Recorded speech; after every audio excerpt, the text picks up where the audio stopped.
तो जैसा कि हमने लास्ट क्लास में क्या बात की थी, तो हमने काफ़ी केपी और केसी के बीच में रिलेशन देखा था और उस पर कुछ न्यूमेरिकल्स हमने देखे थे। अब हम बात करते हैं यूनिट ऑफ केपी एंड केसी, जो कि काफ़ी इम्पोर्टेंट है और समझ जाइए कि हाँ, बहुत इम्पोर्टेंट है, काफ़ी नहीं बहुत ज़्यादा इम्पोर्टेंट है। तो चलिए शुरू करते हैं यूनिट ऑफ केपी एंड केसी। इसके लिए यहाँ से शुरू करना है। हाँ, देखिए लिख देता हूँ ज़रा।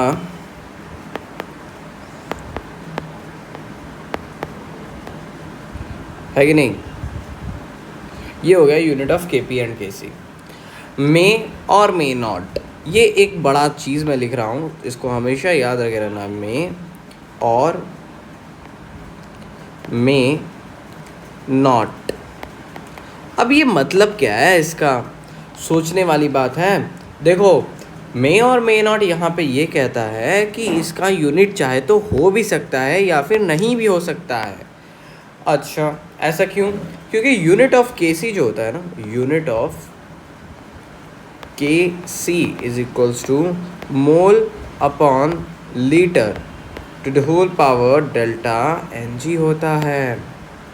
अच्छा, वहीं यूनिट ऑफ तुम के पी के बारे में देखो तो ये एटीएम की पावर डेल्टा एन जी होता है।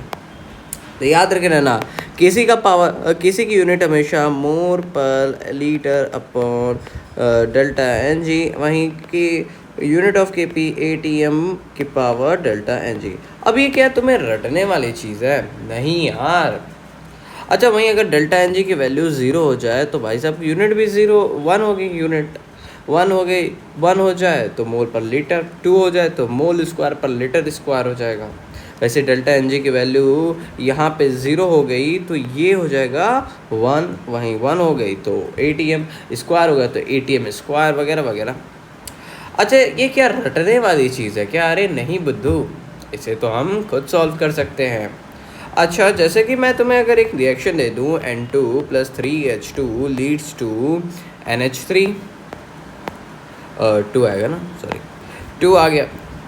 अच्छा, यहाँ पे मैं Kc के लिखूँ अगर, तो यहाँ पे आ जाएगा NH3 का कंसंट्रेशन की होल स्क्वायर अपॉन में क्या है यहाँ पे बताओ कि N2 इंटू H2 का क्यूब होगा।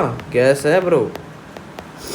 अच्छा, यहाँ पे इसकी यूनिट क्या हो जाएगी? केसी की unit of K C is equals to delta N G mole of reactant, sorry mole of product minus mole of reactant, तो 2 माइनस ऑफ क्या 4, यानी माइनस का 2 आएगा। यानी अगर मैं इसका यूनिट लिखूं तो ये हो जाएगा तुम्हारा mole upon litre to the power minus का 2, यानी कि लीटर स्क्वायर पर मोल स्क्वायर। है कि नहीं? बिल्कुल, इसकी यूनिट ये हो जाएगी। या फिर इसको मैं कैसे लिख सकता हूँ?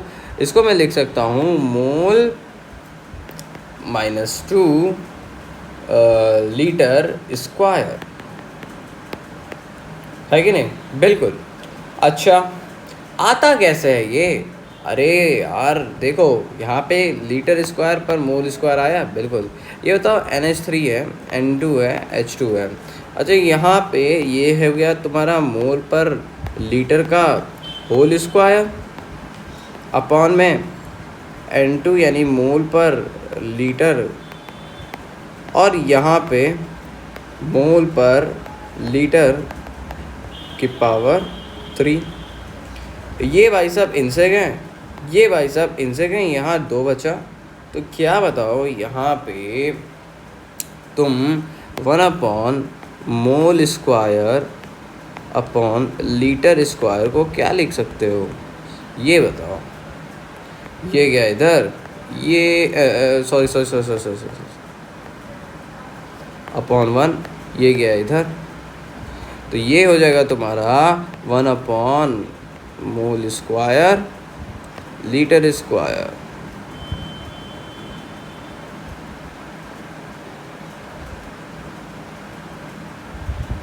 अरे मैंने कुछ तो गड़बड़ किया भाई। अ अ अ अ अ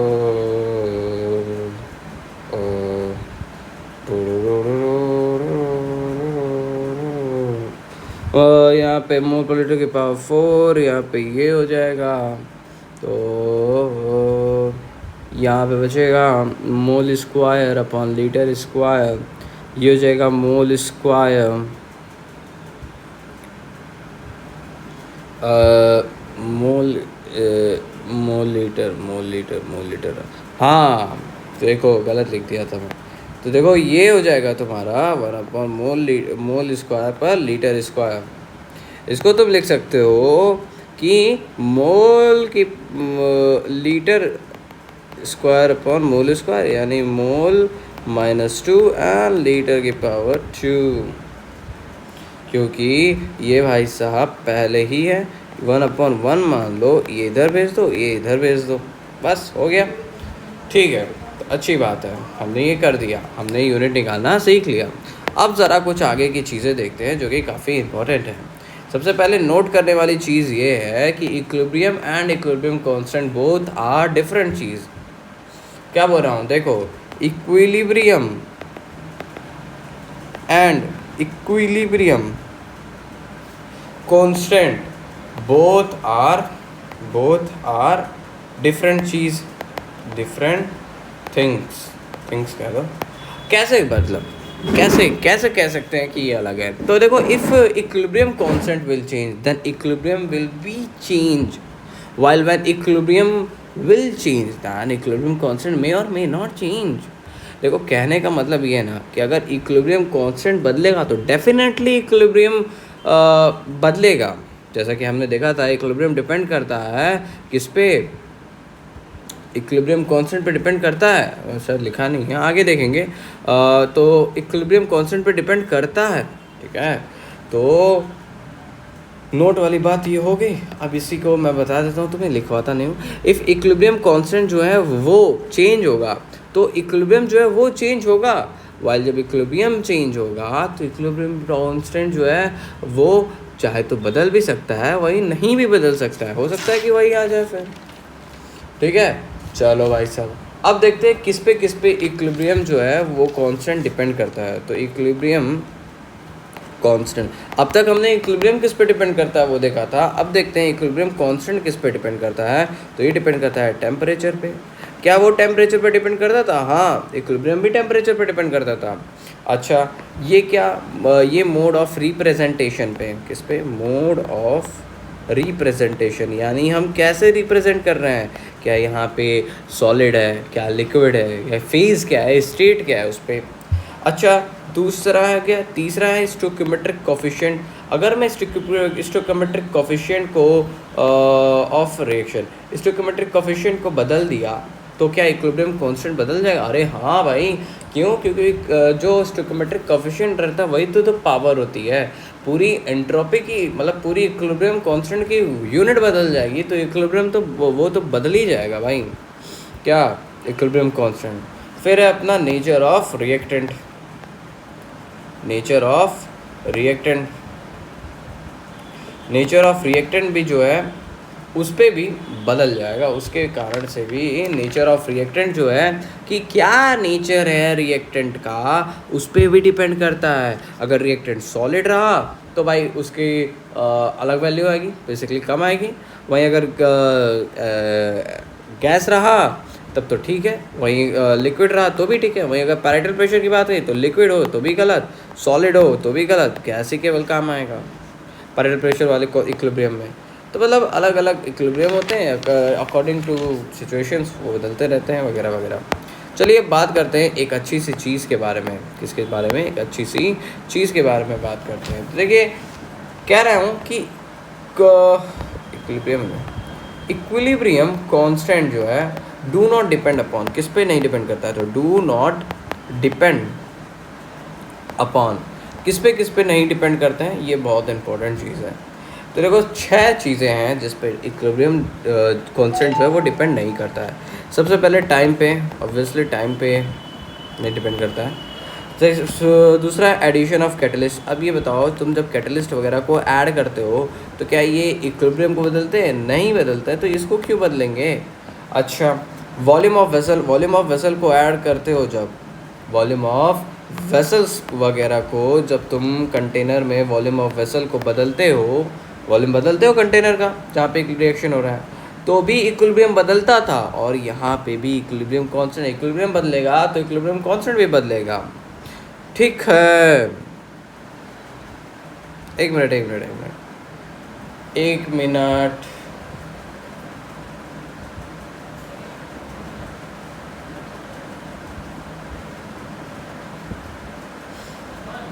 डू नॉट टेम्परेचर देख रहे हैं, volume of vessel eight constant pressure, volume of vessel और कंटेनर। अब देखो, एक चीज़ मैं तुम्हें बताने जा रहा हूँ कि कैसे volume of vessel, volume of vessel के बदलने से इक्विलिब्रियम कांस्टेंट डिपेंड नहीं करता है, ये रिलेशन देखते हैं। और addition of inert gas at constant pressure की वॉल्यूम, प्रेशर की वॉल्यूम, वॉल्यूम होगा। वेल, हमने देखा था कि इक्विलिब्रियम जो है वो चेंज हो जा रहा था, किसके वजह से? Addition of inert gas at constant pressure की वजह से, या सॉरी एट कांस्टेंट प्रेशर और अच्छा दोनों हो गया, अरे बाप रे बाप। ठीक है, तो यानी कि इसमें बेसिकली तुम्हें है कि इनर्ट गैस के ऐड करने की वजह से एट कांस्टेंट प्रेशर में ऐड करो चाहे कांस्टेंट वॉल्यूम में ऐड करो, इससे इक्विलिब्रियम कांस्टेंट पे फ़र्क पड़ने वाला नहीं है। फिर है अपना फिफ्थ जो है वो है ऑन एडिशन और removal of reactant and product from the equilibrium of the system. ये भी जो होता है ये बदल जाता है, on addition and removal of reactant and product from the equilibrium of the system. तो बेसिकली इन सब की वजह से बदल जाता है। अब कैसे बदलता है, चलो तुम्हें एक चीज़ दिखाता हूँ। हाँ, ये रहा। देखो, अगर देखें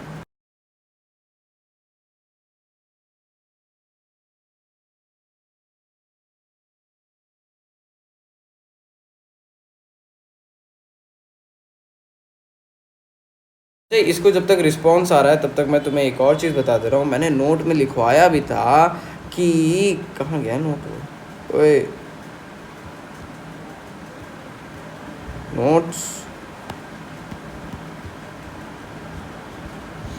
हाँ, इक्विलिब्रियम और इक्विलिब्रियम कांस्टेंट दोनों अलग अलग चीज़ें हैं, क्योंकि इक्विलिब्रियम के बदलने से इक्विलिब्रियम कांस्टेंट बदल भी, मतलब इक्विलिब्रियम कांस्टेंट के बदलने से इक्विलिब्रियम बदलेगा ही, लेकिन इक्विलिब्रियम की बदलने की वजह से इक्विलिब्रियम कांस्टेंट बदल भी सकता है, नहीं भी बदल सकता है। ठीक है, तो equilibrium constant will change when the equilibrium will change, while equilibrium के equilibrium constant change when equilibrium changes, while equilibrium will change or may with equilibrium can change or can नहीं यार, equilibrium constant will change, then अगर equilibrium constant बदलेगा तो equilibrium जो है वो change हो सकता है। वहीं इक्विलिब्रियम जो है जब बदलेगा तो ये इक्विलिब्रियम कांस्टेंट नहीं या नहीं भी बदल सकता है। तो यहाँ पे हमने देखा केस कि यहाँ पे इन दोनों की वजह से जो है ना, इक्विलिब्रियम जो है कि मतलब रिएक्शन वगैरह की प्रोडक्ट रिएक्टेंट वगैरह को ऐड करने से इक्विलिब्रियम जो है वो बदल जाता है, लेकिन इक्विलिब्रियम कांस्टेंट यहाँ पे नहीं बदल रहा है कि नहीं? वैसे ही यहाँ पे वॉल्यूम ऑफ वेसल में भी बदल जाता है, जबकि यहाँ नहीं बदल रहा है। वहीं तुम एडिशन ऑफ नहीं pressure of the gas container at addition of inert gas at constant pressure पे बदल जाता था, जबकि यहाँ इक्विलिब्रियम कांस्टेंट नहीं बदल रहा है। तो देखो the equilibrium constant for the reaction depend only on temperature, not on the pressure और volume of the reaction vessel. Here is why, क्यों नहीं बदलता है इनके बदलने से। देखिए, here is why changing the volume affect equilibrium but not the equilibrium constant. तो in summary, the volume change causes the reaction to shift to a new equilibrium position, but the equilibrium constant remains fixed because it is determined by the temperature, not by the pressure or volume. है कि नहीं? देखो, हमने देखा था कि temperature के बदलने से, शुरुआत में ही देखा था, टेम्परेचर ऑफ रिएक्शन बदलने से इक्विलिब्रियम कांस्टेंट बदलता है, लेकिन यहाँ पे जब हम वॉल्यूम वेसल को चेंज करें या एडिशन करें इनर्ट गैस वगैरह का, तो बेसिकली वो नहीं बदलेगा क्योंकि टेम्परेचर जो है वो कांस्टेंट रहता है, तब चेंज हो जाएगा। ठीक है, तो समझ गए, मतलब कि जब तक केवल ये चीज़ नहीं छिड़ा तब तक इक्विलिब्रियम कांस्टेंट बदलेगा ही नहीं। जब तक तुम टेम्परेचर नहीं बदले, मोड ऑफ रिप्रेजेंटेशन नहीं बदले, स्टोइकोमेट्रिक कोएफिशिएंट नहीं बदले, नेचर ऑफ रिएक्टेंट नहीं बदले, तब तक नहीं बदलेगा। यही बस 4 चीज़ याद करे रखना, बाकी कुछ भी आ जाए इनके अलावा उस पर डिपेंड नहीं करता है। तो मेनली किसको ध्यान देना है हमें, किस पे डिपेंड करता है, किस पे नहीं डिपेंड कई चीज़ों पे नहीं करता है, लेकिन किस पे डिपेंड करना है ये देखना है। तो हमने क्या क्या देखा था, हमने देखा था टेम्परेचर को, हमने देखा था स्टोइकोमेट्रिक कोएफिशिएंट को, हमने देखा था नेचर ऑफ रिएक्टेंट को, और हमने एक और चीज़ देखा था, वो था क्या, मोड ऑफ रिप्रेजेंटेशन में कैसे हम रिप्रेजेंट करते हैं। अच्छा चलो, अब मैं ज़रा बात करने जा रहा हूँ किसके बारे में, एक इक्वेशन है जिसे हम वेंट हॉफ इक्वेशन कहते हैं। क्या कहते हैं, van't Hoff equation. Effect of, थोड़ा यहाँ लिख देता हूँ, effect of temperature on equilibrium constant, यानी कि चाहे तो Kc और चाहे तो Kp पे कैसे होता है। देखो इसको गवर्न किया जाता है गवर्न बाय वेंट हॉफ।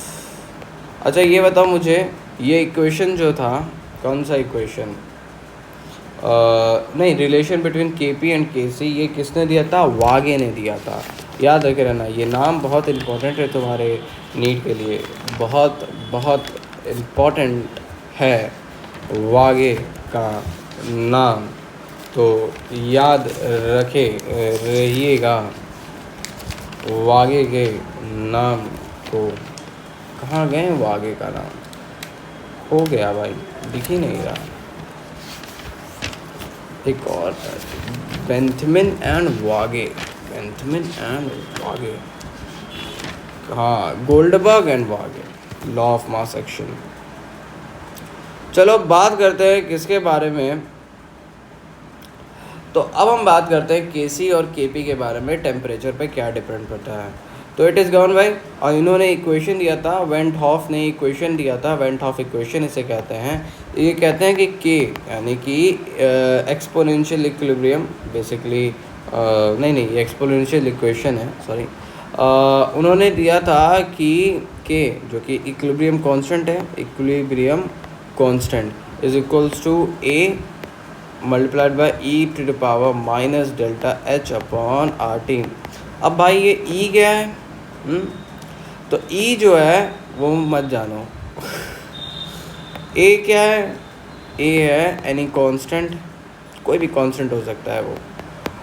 अच्छा, आर तुम्हें पता है universal gas constant, T temperature, delta H enthalpy of the reaction, बस यही जानने की ज़रूरत है।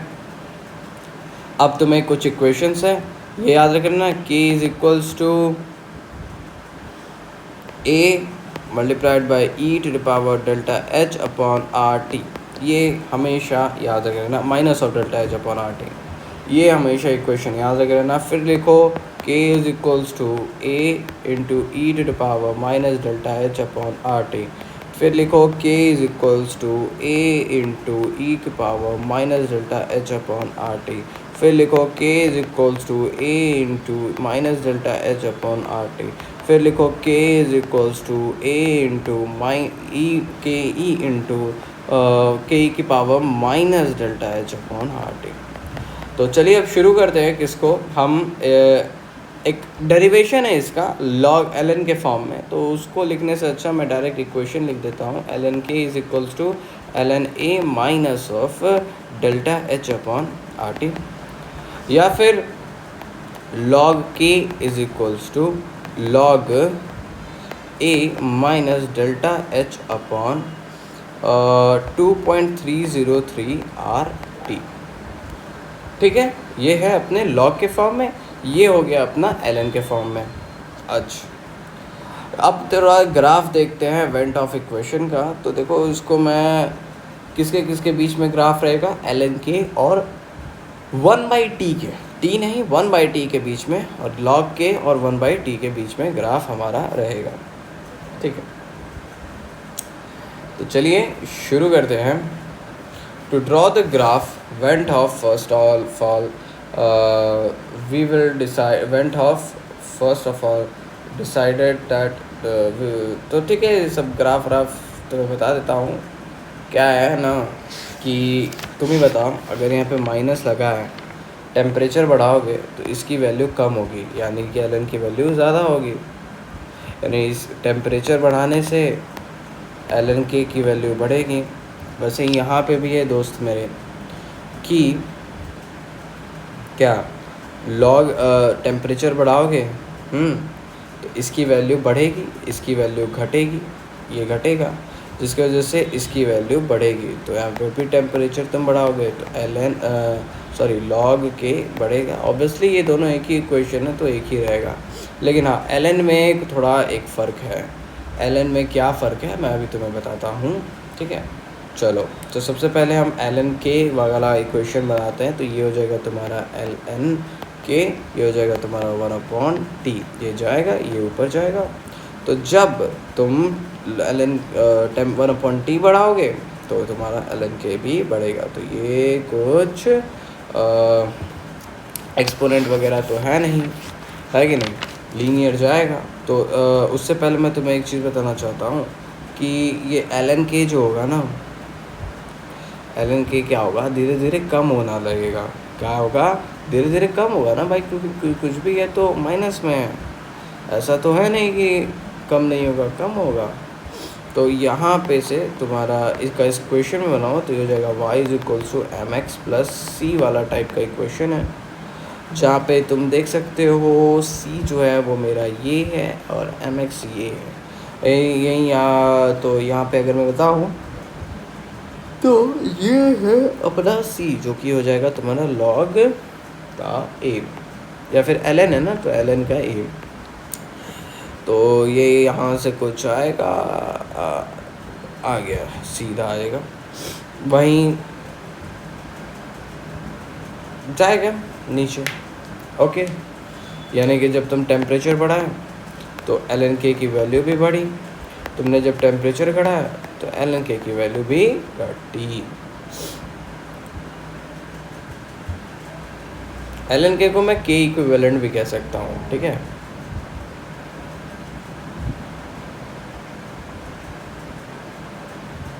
अच्छा ये क्या बताता है, देखो ये जो स्लोप है ना, ये मुझे बताता है, ये बताता है, ये डेल्टा एच अपॉन आर बताता है। तो ये हो जाएगा तुम्हारा delta H upon R. Delta H को तुम क्यू अपॉन आर भी कह सकते हो, minus of Q upon R. क्यों, क्योंकि वो माइनस में था।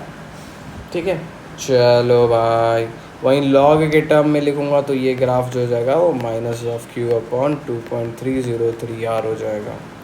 ओके ओके, चलो अब देखो, let the reversible reaction in exothermic. हमने वो जो देखा था वो था एंडोथर्मिक का। अब तो मैं ये भी बता दे रहा हूँ कि एक्सोथर्मिक एंडोथर्मिक का अलग अलग होता है। तो अभी हमने जो देखा था वो एंडोथर्मिक का था, अब हम देखते हैं एक्सोथर्मिक का। तभी तो यहाँ पे पहले से माइनस रहता है, तभी वहाँ माइनस था, यहाँ पे तो ये प्लस था। जबकि यहाँ पे जब ये अब एक्सोथर्मिक होगा तो क्यू की इक्वल्स टू माइनस क्यू होगा, तो minus of minus Q upon 2.303 R आएगा, यानी कि ये plus of Q upon 2.303 R into 1/t हो जाएगा।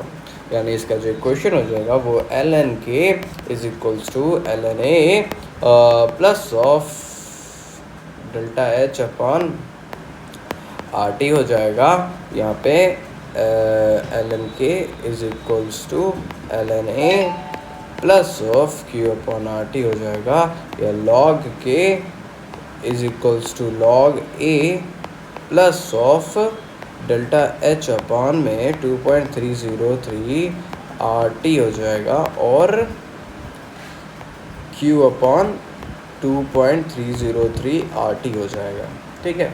अच्छा, अब इसका एक क्वेश्चन बनाऊंगा तो तुम ही सोचो, अगर मैं टेम्परेचर बढ़ाया तो इसकी वैल्यू घटी, यानी इसकी वैल्यू क्या होगी, घट जाएगी, यही तो बात है। अच्छा, अगर मैंने टेम्परेचर घटा दिया तो इसकी वैल्यू बढ़ गई, इसकी वैल्यू बढ़ गई तो ये भी बढ़ जाएगा, यानी कि एंडोथर्मिक में टेम्परेचर बढ़ाने से के इक्विवेलेंट की भी वैल्यू बढ़ती थी, टेम्परेचर घटाने से के इक्विवेलेंट की वैल्यू घटती थी।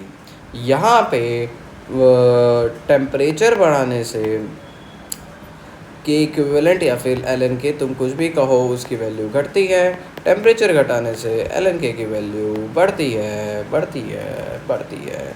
इसका अगर ग्राफ ड्रॉ करोगे तो ये बताओ कि ये भी पहले कुछ log a कहो या एल एन ए कहो, यहाँ से शुरू किया होगा और ये धीरे धीरे आगे बढ़ता रहेगा ये। और ये ग्राफ क्या बताएगा, ये बताएगा positive of Q upon R T, sorry T तो नहीं बताएगा ना, टी को क्यों बताएगा, क्यू अपॉन आर बताएगा, क्यू अपॉन आर बताएगा, या फिर और क्यू अपॉन 2.303 आर बताएगा। अच्छा, went of equation at two different temperature log K2 by K1, क्या हम देखने जा रहे हैं, तो अब हम वेंट ऑफ का इक्वेशन दो डिफरेंट टेम्परेचर्स पे देखने जा रहे हैं। बहुत इंपॉर्टेंट है, बहुत ध्यान से हमें देखना है। तो चलिए देखते हैं went of equation at two different temperature.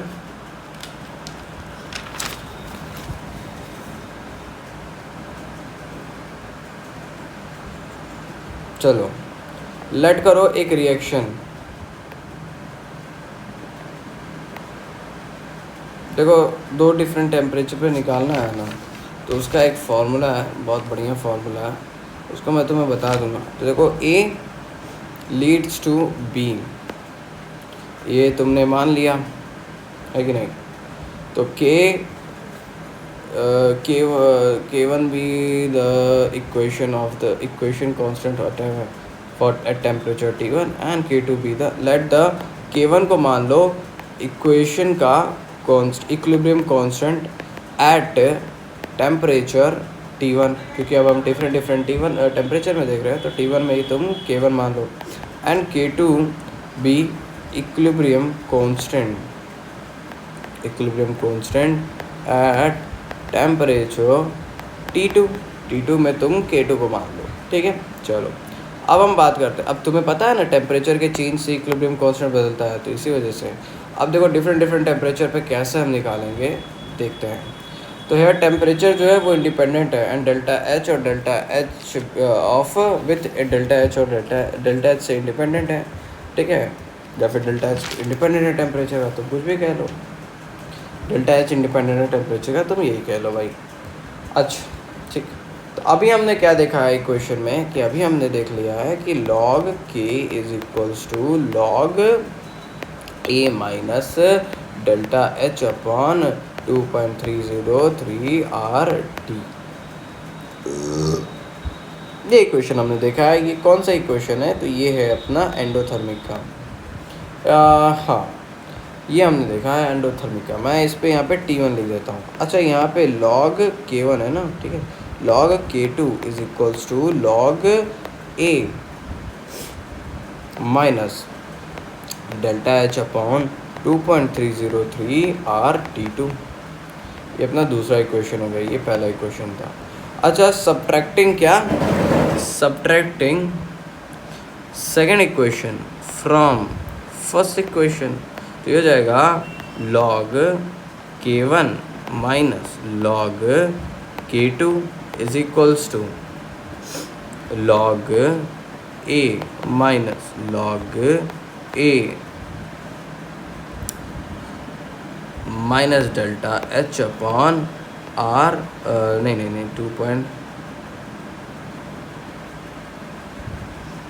2.303 RT1 minus of minus delta H upon 2.303 RT2। अच्छा लॉग, देखो तुमने log m minus log n देखा होगा, जो कि लॉग की m अपॉन n हो जाता है। तो यहाँ से देख लो, ये हो जाएगा लॉग k1 अपॉन में k2। हाँ अच्छा, इक्वल्स टू क्या हो जाएगा, इक्वल्स टू ये बताओ, ये चला जाएगा, यहाँ आ जाएगा पॉजिटिव, ये हो जाएगा delta h upon 2.303 RT2 minus of delta h upon 2.303 RT1। तो ये बताओ लॉग k1 अपॉन k2 का वैल्यू क्या होगा। तो ये होगा कुछ log k1 upon k2 is equals to delta h upon 2.303 r, क्या हो जाएगा 1 upon t2 minus 1 upon t1।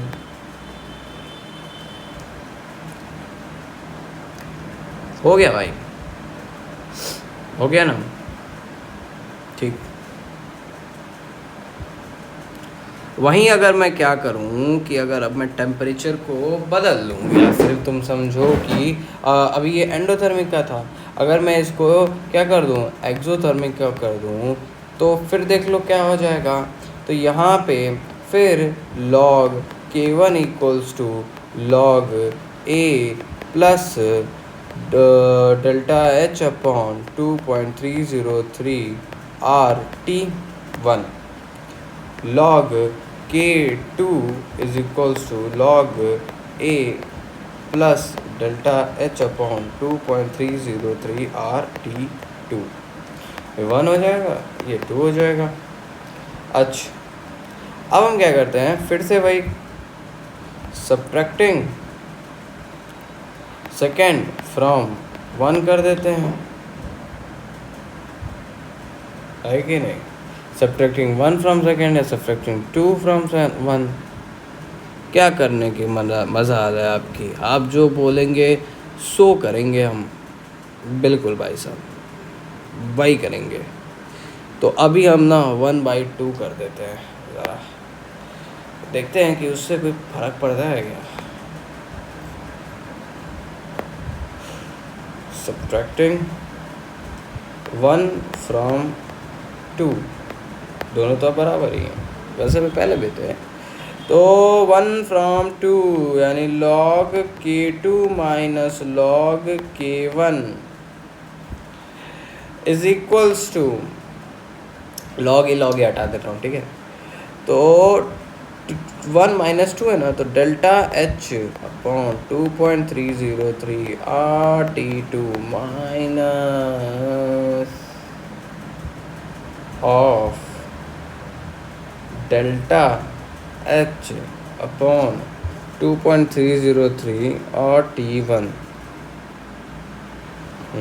Delta h upon 2.303 RT1, ये आ गया। अब देखो मुझे क्या करना पड़ेगा इसके लिए कि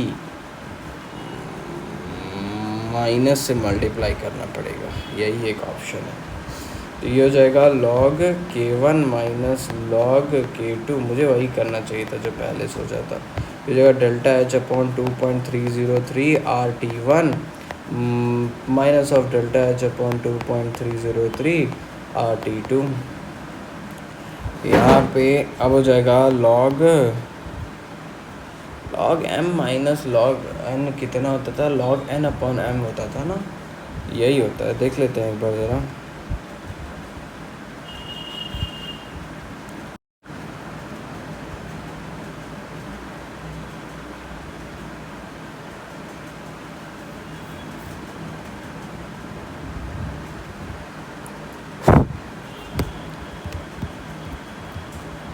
तो यहाँ पे तो मैंने सही किया है,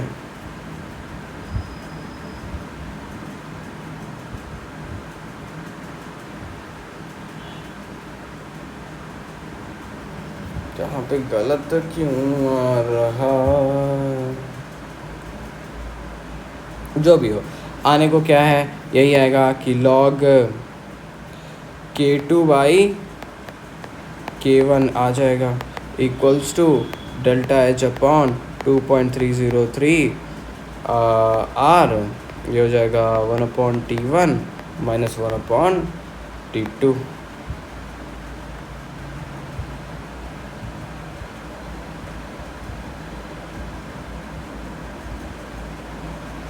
ठीक, चलो हो गया ये। अब इसके आगे की बात हम कल करेंगे। अब हम बात करेंगे क्या कि के सी से के सी डैश की वैल्यू निकालना, जो कि काफ़ी इम्पोर्टेंट है और लास्ट ही है बेसिकली। और ये चैप्टर फिर हमने पूरा कर लिया रहेगा, जितना चल रहा है उतना कर लिया रहेगा।